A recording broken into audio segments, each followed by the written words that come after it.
నారీ శక్తి జిందాబాద్. ఒక స్త్రీ నిర్ణయించుకుంటే ఆదిపరాశక్తి రూపాన్ని అందుకుంటుంది. ಇಲ್ಲಿ ಈ ರೀತಿಯಲ್ಲಿ ಸನ್ಮಾನವನ್ನ ಮಾಡಿಸ್ಕೊಳ್ತಾ ಇರುವಂತ ಹೆಣ್ಮಕ್ಳು ಸಾವಿತ್ರಿ ಮೈಥಿಲಿ ಸುನೀತಾ ಅಂತ ಹೇಳ್ಬಿಟ್ಟು ಇವರನ್ನ ನೀವು ಎಲ್ಲೋ ನೋಡಿರ್ತೀರಾ ಅಂತ ಅನ್ನಿಸ್ತಾ ಇದ್ರೆ ಇತ್ತೀಚೆಗೆ ಒಂದು ವಿಡಿಯೋ ವೈರಲ್ ಆಗಿತ್ತು.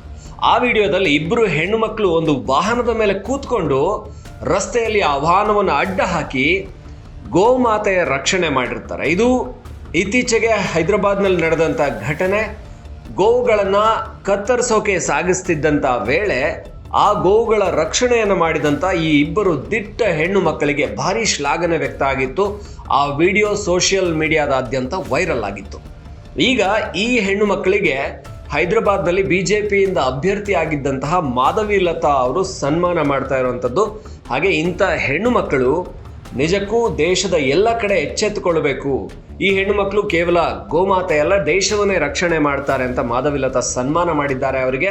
ಹಾಗೇನೆ ಮೆಚ್ಚುಗೆ ಕೂಡ ವ್ಯಕ್ತ ಆಗ್ತಾ ಇದೆ ಈ ಹೆಣ್ಣು ಮಕ್ಕಳ ದಿಟ್ಟತನಕ್ಕೆ. ಶ್ರೀವನಿತಾ ಮೈಥಿಲಿ ಹಾಗೆ ಸುನೀತಾ ಇವರ ಒಂದು ಈ ಗೋವನ್ನ ರಕ್ಷಣೆ ಮಾಡಿದ ಕಾರ್ಯಕ್ಕೆ ಎಲ್ಲ ಕಡೆ ಮೆಚ್ಚುಗೆ ವ್ಯಕ್ತ ಆಗ್ತಾ ಇದೆ ಸದ್ಯಕ್ಕೆ. నారీ శక్తి జిందాబాద్. ఒక స్త్రీ నిర్ణయించుకుంటే ఆదిపరాశక్తి రూపాన్ని అందుకుంటుంది.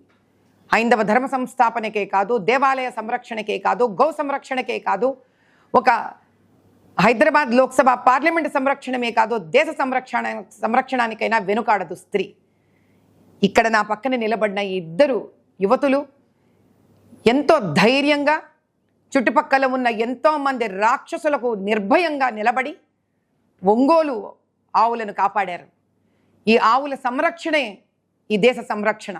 దీనికోసం మేము ఎంత దూరమైనా వెళతాం, నిర్భయంగా పోరాడతాం, ధైర్యంగా పోరాడతాం, ధర్మం కోసం పోరాడతాం, న్యాయం కోసం పోరాడతాం.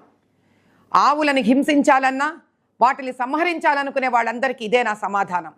ఖబర్దార్, ఇంకొకసారి మీ మనసులో ఆలోచన వచ్చినా కూడా కింద నుంచి కంపరము భయం పుట్టేలా చేస్తాం. జై బోలో భారత్ మాతాకి.